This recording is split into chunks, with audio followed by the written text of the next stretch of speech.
நகரில் புதிதாக வருவாய் கோட்டாட்சியர் அலுவலக கட்டிடம் கட்டும் பணியை அமைச்சர்கள் கோவி செழியன், மெய்யநாதன் அடிக்கல் நாட்டி பணிகளை தொடங்கி வைத்தனர். மயிலாடுதுறை கச்சேரி சாலையில் பழமையான கட்டிடத்தில் வருவாய் கோட்டாட்சியர் அலுவலகம் இயங்கி வந்தது. இந்த நிலையில் வருவாய் மற்றும் பேரிடர் மேலாண்மை துறையால் புதிய கட்டிடம் கட்டுவதற்கு நிர்வாக ஒப்புதல் வழங்கப்பட்டு நிதி ஒதுக்கீடு செய்யப்பட்டது. பழமையான கட்டிடம் இடிக்கப்பட்ட நிலையில் மயிலாடுதுறை கோட்டாட்சியர் அலுவலகத்திற்கான புதிய கட்டடம் கட்டுவதற்கான பூமி பூஜை நடைபெற்றது. மாவட்ட ஆட்சியர் ஸ்ரீகாந்த் தலைமையில் நடைபெற்ற நிகழ்ச்சியில் உயர்கல்வித்துறை அமைச்சர் கோவி செழியன், பிற்படுத்தப்பட்டோர் நலத்துறை அமைச்சர் மெய்யநாதன் பங்கேற்று கட்டிடம் கட்டும் பணியை பூமி பூஜை செய்து அடிக்கல் நாட்டி துவங்கி வைத்தனர்.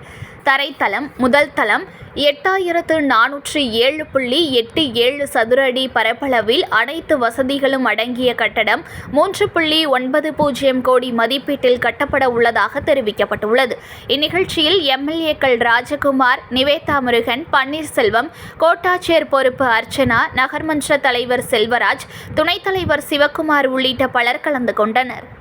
செய்திகளை உடனுக்குடன் தெரிந்து கொள்ள லைக் பண்ணுங்க, ஷேர் பண்ணுங்க, சப்ஸ்கிரைப் பண்ணுங்க, மறக்காம கமெண்ட் பண்ணுங்க.